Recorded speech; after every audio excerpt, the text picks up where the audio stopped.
In 1835, British naturalist Charles Darwin described how people were bitten by the vinchuca, a South American insect. 1 year later, Darwin returned to England and fell ill. Doctors were never able to diagnose the cause of the illness that would incapacitate him until the end of his life, but it is now largely suspected that he had Chagas disease.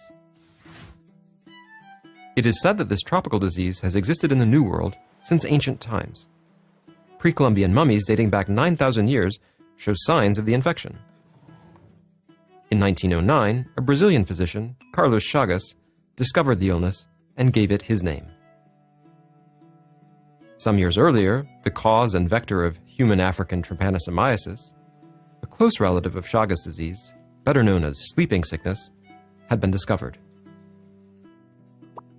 Carlos Chagas made his discovery almost by chance. He was sent to a region decimated by malaria, and he noticed an unusual swelling in one of his patients.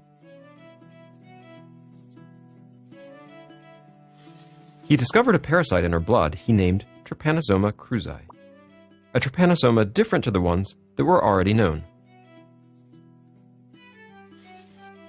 Chagas accomplished the remarkable feat of describing the disease from A to Z, not just the parasite, but also its vector, the vinchuca bug, and its clinical signs.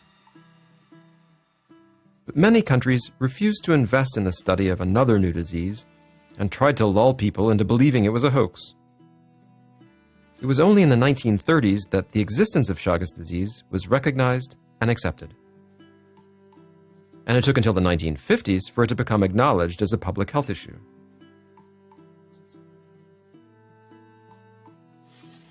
At the time, out of the 18 million people infected, 250,000 died every year, most of them in South America.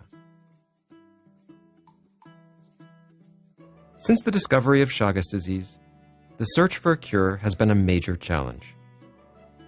The principal drug, benznidazole, dates back to 1969. Despite its numerous side effects, benznidazole and nifurtimox, another equally toxic molecule, are still the only drugs available to treat the disease.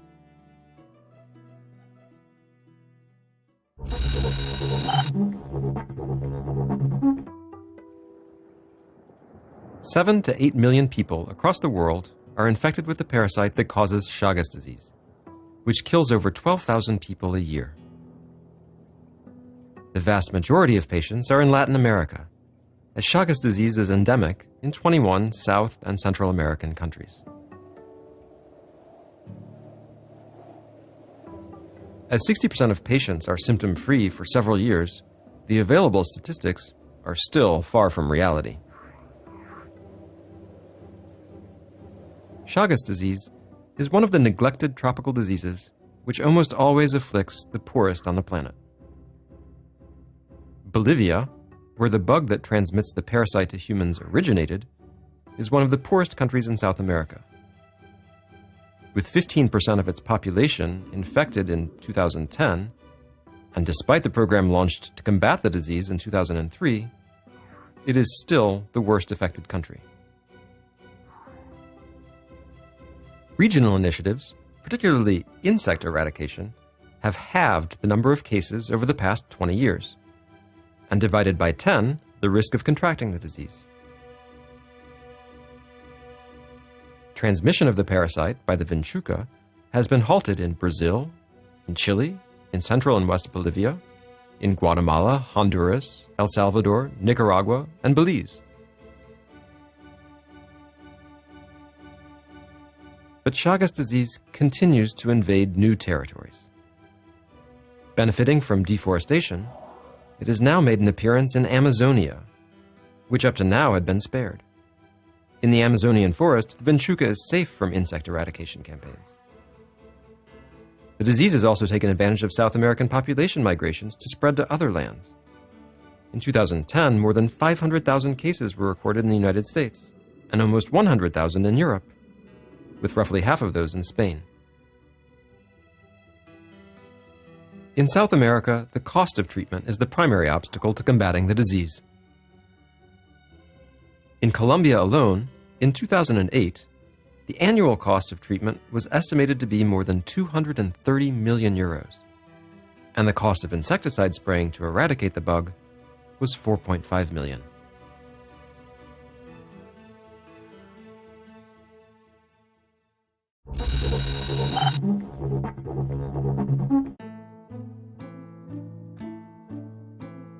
Chagas disease is caused by a highly mobile, microscopic parasite called Trypanosoma cruzi, or trypanosome. The parasite is transmitted by a vector called the triatamine bug, nicknamed vinchuca in Latin America.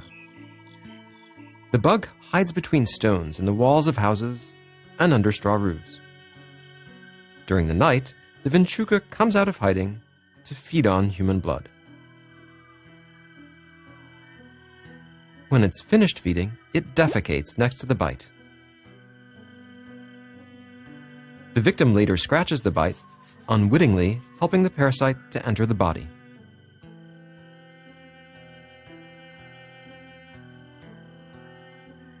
The parasite that causes Chagas disease transforms throughout its life cycle. The parasite penetrates the tissue cells and multiplies before entering the bloodstream. Once in the bloodstream, it infects even more cells. This is the first, acute phase, which lasts about 2 months. Due to the large number of parasites in the blood during this phase, it is the only time the disease can be diagnosed.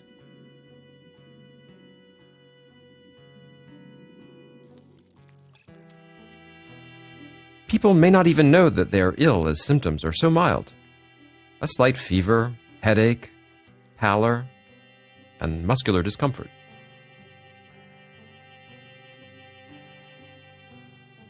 Chagas disease does have some very recognizable signs, but they're rare.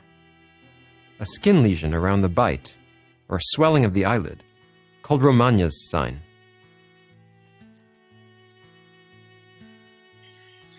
Then, nothing at all.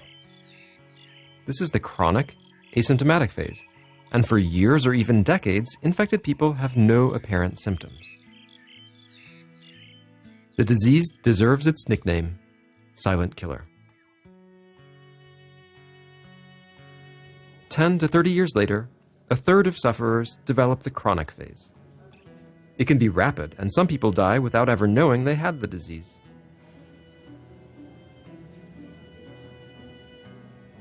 During all these years, the parasites have been present in several of the body's organs. In the digestive system, they cause the colon and esophagus to dilate. In the nervous system, they can cause dementia. In the heart, it can lead to cardiac disorders, some of them fatal.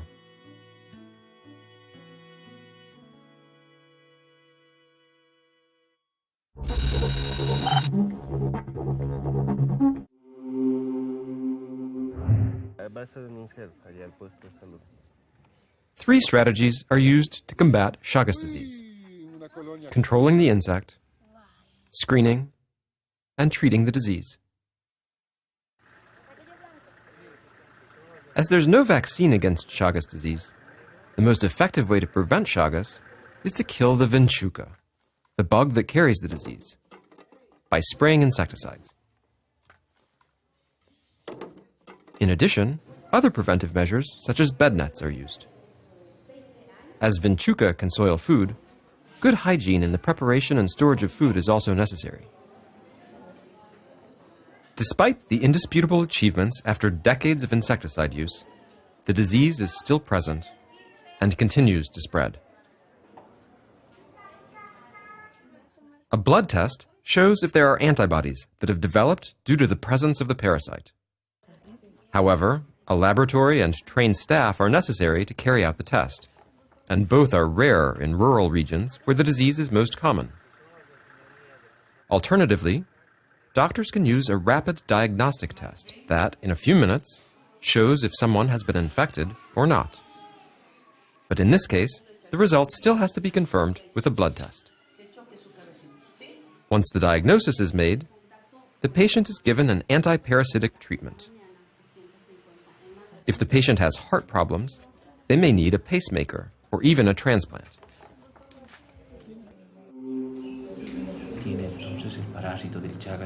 You know you carry the Chagas parasite in your body. What we're looking at now is your heart, whether it's been affected by the parasite.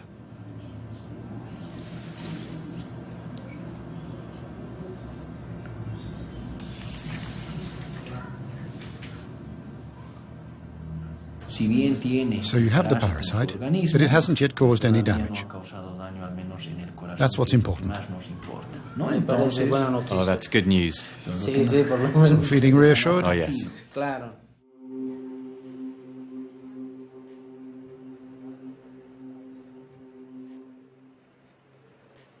Currently, doctors usually treat patients with benznidazole or nifurtimox. But both of these already outdated treatments frequently cause multiple side effects. Neither of these drugs is fully effective unless the patient is treated during the first, acute phase of the disease, when patients don't yet show any symptoms. This highlights the importance of screening. It's hoped that new, more effective, more practical, and shorter treatments will be available in the next few years.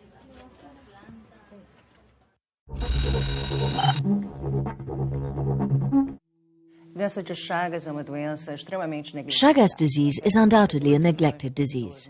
It's estimated to affect nearly 8 million people in the world.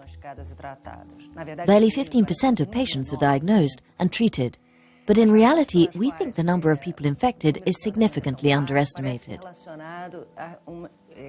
If so few people are treated, in our opinion, it's because there are only 2 drugs to treat this disease, nifurtimox and benznidazole. Currently, treatment is very long, too long. Patients frequently lose hope and give up. A number of organizations, including DNDi, have identified new drugs, other than nifurtimox and benznidazole, to treat Chagas disease. These drugs use lower doses and a much shorter treatment.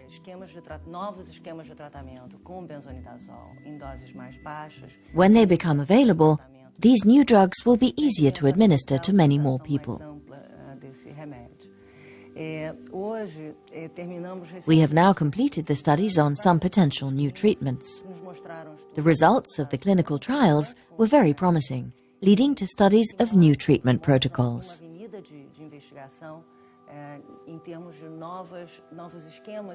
One of the drugs we tested, E1224, didn't give the hoped-for results. It was less effective than we had expected. So we decided to redirect our research, and we're going to combine E1224 with benznidazole. We think that this will improve the efficacy of treatment and also reduce the toxic side effects, making it easier for patients to tolerate. We are hoping that new treatments will be available for patients by 2018.